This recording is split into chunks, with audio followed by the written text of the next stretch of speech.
तो चलिए आज बात करते हैं मेधा सर्वो ड्राइव्स के एक बहुत ही दिलचस्प और कॉम्प्लेक्स इलेक्ट्रॉनिक सिस्टम की स्थिर कवच प्रणाली।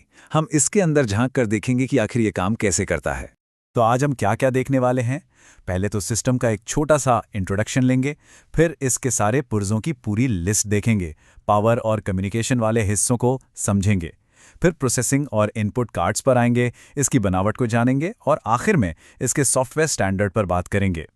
तो सवाल ये उठता है कि आखिर एक इतने कॉम्प्लेक्स इलेक्ट्रॉनिक सिस्टम के अंदर होता क्या है। देखिए, किसी भी कॉम्प्लेक्स मशीन को समझने का पहला कदम होता है उसके कोर कंपोनेंट्स को जानना। तो आइए देखते हैं कि इस सिस्टम को कौन कौन सी चीजें मिलकर चलाती हैं। तो ये जो स्थिर कवच प्रणाली है, ये आखिर है क्या। इसे ऐसे समझिए कि ये एक मजबूत ढांचा है जिसके अंदर वो सारे ज़रूरी इलेक्ट्रॉनिक मॉड्यूल्स रखे होते हैं जो सिस्टम के सेफ और भरोसेमंद ऑपरेशन को कंट्रोल करते हैं। चलिए अब इसके ब्लूप्रिंट पर एक नज़र डालते हैं, मतलब वो सारे प्रिंटेड सर्किट बोर्ड या पीसीबी की लिस्ट जो इस सिस्टम को असल में चलाते हैं। ये टेबल समझिए हमारा रोड मैप है। इसमें वो हर एक मॉड्यूल दिया गया है जिसके बारे में हम आगे बात करेंगे, जैसे बिन ए में स्टेशन टॉप बिन पावर सप्लाई से लेके बिन सी में मौजूद वाइटल कंप्यूटर कार्ड तक। ठीक है, तो सबसे पहले बात करते हैं उन हिस्सों की जो इस पूरे सिस्टम को जान देते हैं, यानी पावर और कम्युनिकेशन कंपोनेंट्स की। देखते हैं कि ये कैसे काम करते हैं। देखिए, किसी भी इलेक्ट्रॉनिक सिस्टम को चलाने के लिए सबसे ज़रूरी क्या है? पावर। और इस सिस्टम में ये काम दो खास मॉड्यूल करते हैं जो इसे ज़रूरी बिजली देते हैं। तो पहला है STPS, जो रैक के भीतर बिन ए में लगा होता है। इसका सीधा सा काम है सिस्टम के ऊपरी हिस्से को पावर सप्लाई करना।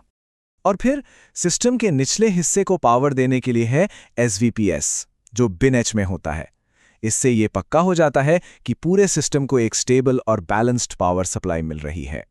अच्छा, पावर की बात तो हो गई, लेकिन ये सिस्टम बाहर की दुनिया से बात कैसे करता है?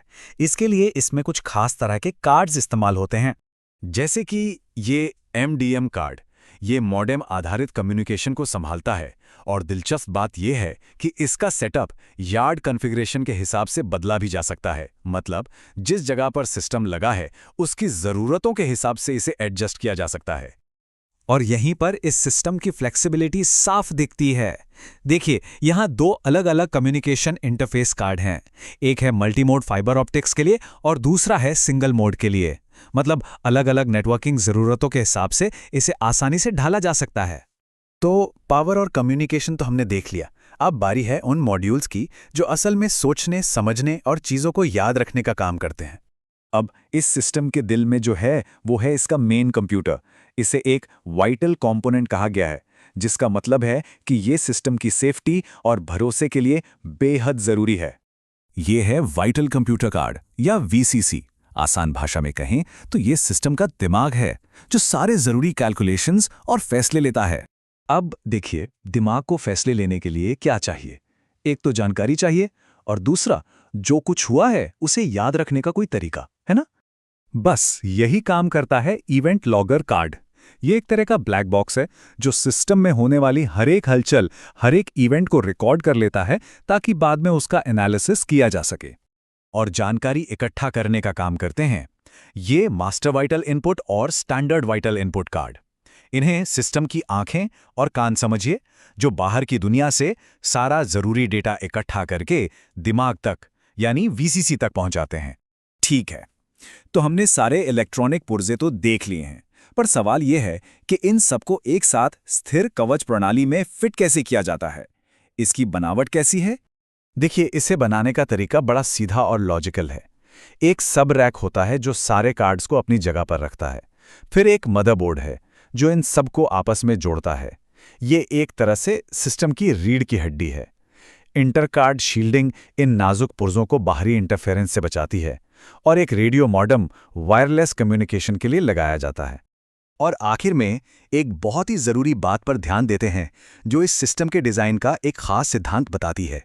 तो इसका मतलब क्या है? सबसे ज़रूरी बात यह है कि हार्डवेयर चाहे अलग अलग तरह का हो, वाइटल इनपुट कार्ड्स का जो एग्जीक्यूटिव सॉफ्टवेयर है वो सबके लिए एक ही है, कॉमन है। इससे होता क्या है? इसे बनाना, टेस्ट करना और मेंटेन करना बहुत ज़्यादा आसान हो जाता है। और यहीं पर हम एक सवाल के साथ इसे खत्म करते हैं। एक ऐसे सिस्टम में जहां भरोसा ही सब कुछ है, एक स्टैंडर्ड सॉफ्टवेयर प्लेटफॉर्म का इस्तेमाल उसकी विश्वसनीयता और रखरखाव पर क्या और कैसा असर डालता है, इस बारे में सोचिएगा।